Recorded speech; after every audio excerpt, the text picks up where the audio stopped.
التشكيل الأفضل من بداية الموسم حتى الآن. الخطة ستكون 4-3-3 ونبدأ من حراسة المرمى. يوجد الكثير من الحراس تألقوا من بداية الموسم حتى الآن وأغلبهم يستحق التواجد: إيدرسون، أليسون، تشيزني، سومر. أنا شخصيا سأختار فيكاريو حارس توتنهام الذي يقدم موسم رائع مع السبيرز. خرج هوغو روريس وعوضه فيكاريو أحسن تعويض. من أفضل الحراس في العالم في نسبة تصديات ناجحة، نقل توتنهام إلى فريق آخر. الظهير الأيمن سأختار تريبير لاعب نيوكاسل، ظهير أيمن بدرجة صانع ألعاب، قائد حقيقي في منظومة المايك بايس ومتكامل دفاعيا وهجوميا حرفيا. في الظهير الأيسر سأختار دي ماركو لاعب الإنتر، وظلم له أن نعتبره ظهير. اللاعب يلعب كجناح مرتاح، حاجة مثل كانسيلو مع برشلونة بالضبط. المهم دي ماركو من بداية الموسم يقدم أداء خرافي، دفاعيا قوي جدا وهجوميا خارق حرفيا. وقلبي الدفاع أول واحد سأختار كيم من جاي من بايرن ميونخ. في أول موسم له مع البافاري أصبح ركيزة أساسية، مدافع ذو قدرات دفاعية خارقة، والمميز فيه أنه يمتلك دقة عالية في التمرير. وقلب الدفاع الثاني الذي سأختاره سيكون صليبة من أرسنال،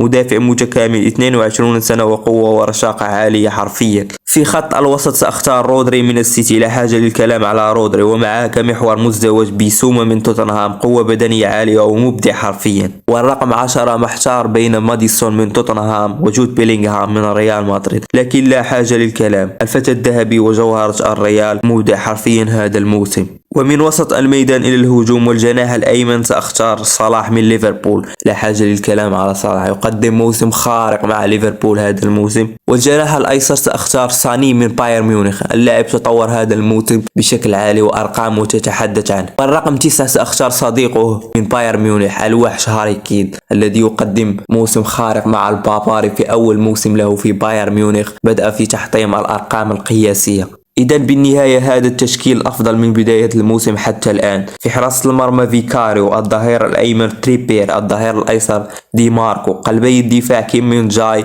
وصليبة، رودري، بيسوما كمحور مزدوج، اللاعب رقم 10 جود بيلينغهام، الجناح الأيمن محمد صلاح من ليفربول، الجناح الأيسر ساني من بايرن ميونخ، وقلب الهجوم هاري كين من بايرن ميونخ.